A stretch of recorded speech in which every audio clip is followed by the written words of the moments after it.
Baik, Assalamualaikum warahmatullahi wabarakatuh. Selamat sore semuanya. Perkenalkan kami dari kelompok satu akan menjelaskan tentang apa keterkaitan Pancasila dengan permasalahan yang ada di Indonesia. Jadi, jangan lupa tonton sampai habis ya teman-teman. Baik, perkenalkan nama saya adalah Rafet Anum Mustaqim dengan NIM H105 125 1015. Di sini kami akan menjelaskan tentang Pancasila yang pertama yang berkaitan dengan permasalahan Indonesia. Pancasila pertama itu berbunyi ketuhanan yang Maha Esa. Itu makna darinya itu adalah melambangkan bahwa Indonesia itu memiliki keragaman agama tapi memiliki satu Tuhan. Nah, jadi itu di Indonesia itu memiliki 7 agama, yaitu Islam, Katolik, Kristen, Protestan, Buddha, Hindu, dan Konghucu. Nah, tapi terlepas dari itu, di Indonesia ini masih banyak yang memiliki sikap intoleransi. Jadi, untuk contoh-contohnya akan dijelaskan oleh teman saya. Baik, perkenalkan nama saya Muhammad Delvin Ezra Faik, NIM H105 125 1003. Di sini saya akan menjelaskan contoh serta solusi untuk mengatasi hal tersebut. Contoh sikap intoleran yang sudah terjadi di Indonesia ini adalah seperti menolaknya pembangunan rumah ibadah, mengucilkan teman-teman yang berbeda agama, dan menghina keyakinan orang lain. Solusi yang paling tepat untuk mengatasi hal tersebut adalah melakukan sosialisasi kepada mereka yang masih kurang pemahaman dalam menyikapi perbedaan pandangan, serta kita juga harus bisa menjaga diri, menjaga sikap untuk terus menghormati agama dan keyakinan orang lain. Sekian, terima kasih. Baiklah, perkenalkan nama saya Miona Novasari. Kali ini saya akan membacakan arti dari sila kedua Pancasila, yaitu kemanusiaan yang adil dan beradab. Ini bermakna bahwa manusia harus diperlakukan dengan adil dan bermartabat tanpa memandang golongan, suku, agama, atau status sosial. Nah, kasus yang pernah viral yaitu kasus pada tahun 2023 di mana seorang anak dibully di Cilacap. Kemudian kasus penolakan pembangunan gereja oleh masyarakat yang pada waktu itu viral dibicarakan oleh masyarakat. Nah, solusinya yaitu pendidikan karakter dan toleransi harus diperkuat. Kemudian masyarakat perlu lebih menghargai perbedaan yang ada dan toleransi. Dan pemerintah harus menegakkan hukum tanpa pandang bulu agar tidak ada lagi perlakuan tidak adil bagi masyarakat. Baik, terima kasih. Perkenalkan, nama saya Muhammad Abdul Ferdinand dengan NIM H1051251013. Perkenalkan, nama saya Diki Hidayat dengan NIM H1051251019. Pada kali ini kami akan membahas tentang sila ketiga Pancasila, yaitu Persatuan Indonesia. Sila ketiga sendiri mengajarkan kita bahwa kita sebagai bangsa Indonesia harus selalu menjaga persatuan dan kesatuan bangsa Indonesia, walaupun kita ini berbeda dari segi agama, suku, ras, bangsa, dan budaya itu sendiri. Kalau ngomongin kondisi sekarang, sebenarnya banyak orang Indonesia yang masih berpegang dengan nilai-nilai itu, seperti gotong royong, saling menghormati meski berbeda latar belakang. Tapi memang ada juga tantangan tersendiri. Tantangan itu akan dijelaskan oleh teman saya. Oke, di sini saya akan melanjutkan mengenai tantangan yang ada di Indonesia mengenai persatuan di Indonesia. Yang pertama yaitu perang antar suku, yaitu mengakibatkan perpecahan antar bangsa di Indonesia. Yang kedua yaitu tawuran. Tawuran dapat mengakibatkan perpecahan di lapisan masyarakat. Lalu yang ketiga yaitu penyelesaian masalah dengan tindak kekerasan. Dapat mengancam persatuan Indonesia di lapisan masyarakat. Nah, dalam menghadapi tantangan ini penting untuk kita untuk meningkatkan pendidikan akan persatuan dan kesatuan di antara masyarakat, lalu menciptakan keharmonisan di antara masyarakat. Yang ketiga, meningkatkan toleransi dan keharmonisan.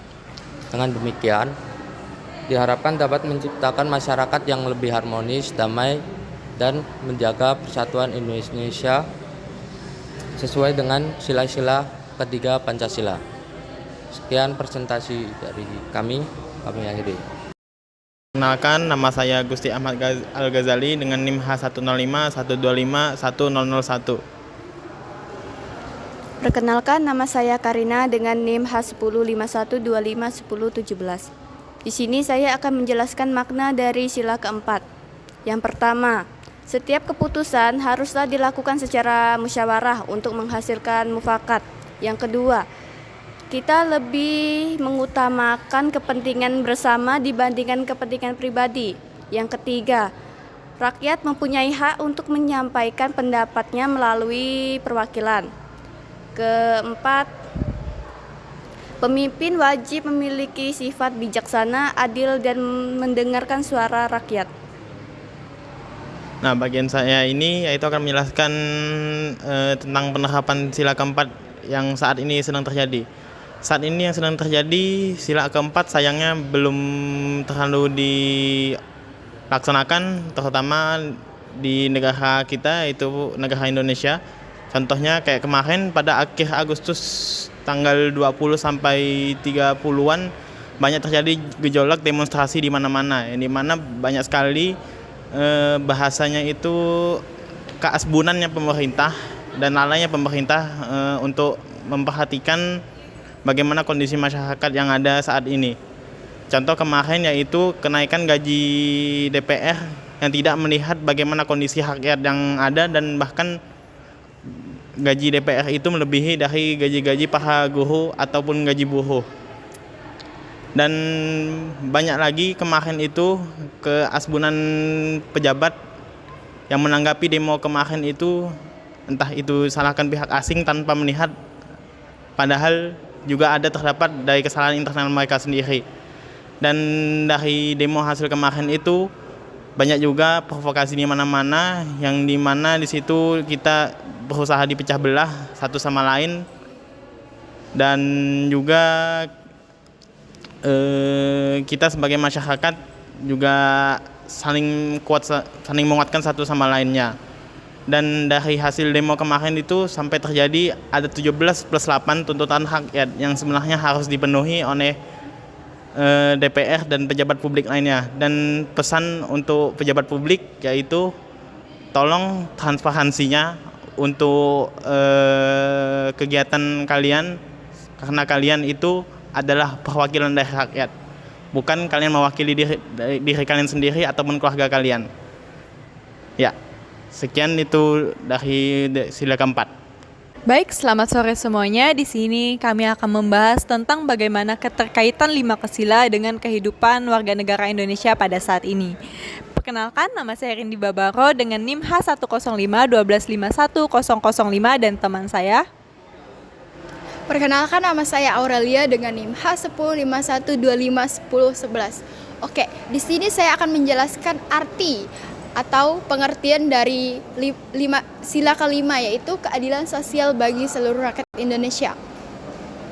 Sila kelima Pancasila mengajarkan kita atau menekankan kita bahwa setiap warga negara Indonesia itu memiliki keadilan yang tidak bisa hanya sebagian saja yang mendapatkannya, tetapi semuanya harus disamaratakan.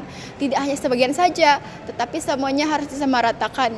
Jadi setiap warga negara Indonesia berhak mendapatkan keadilan sosial, baik dalam aspek kehidupan, aspek sosial maupun aspek ekonomi.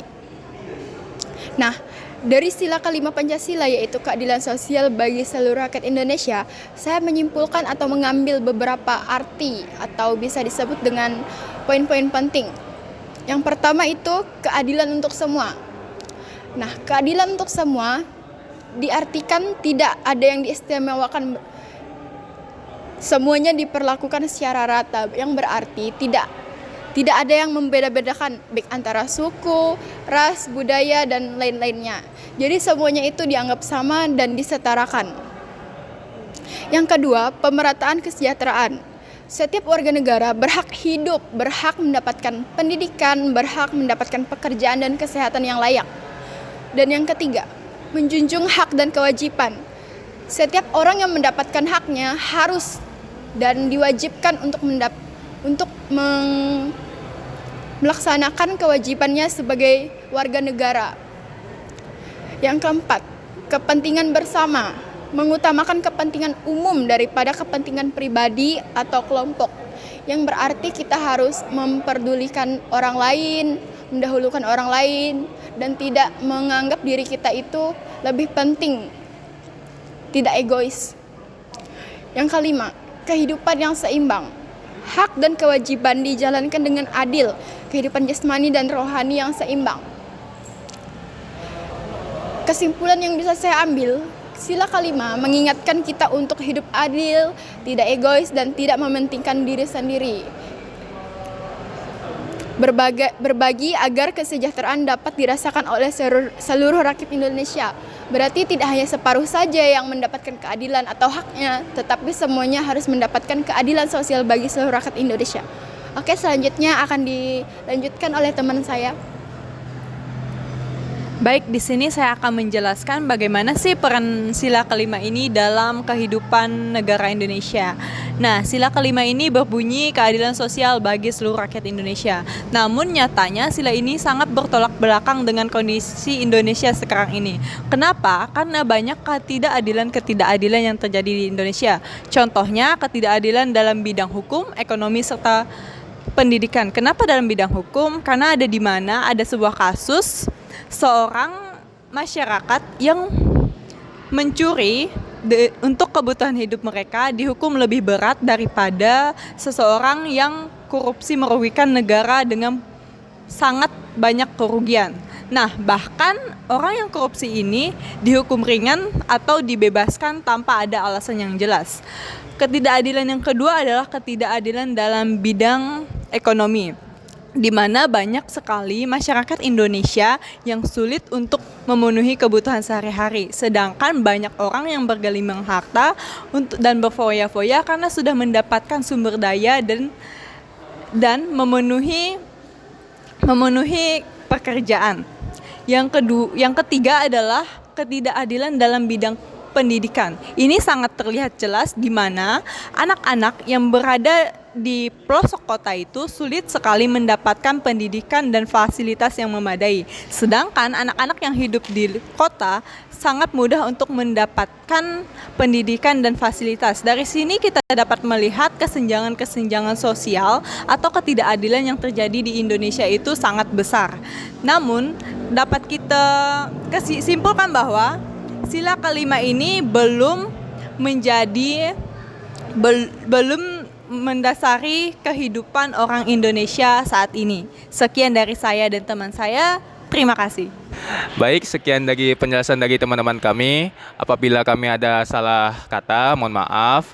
Semoga dengan penjelasan yang kami sampaikan itu bermanfaat untuk kalian semua ya.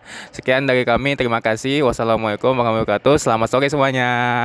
Dadah.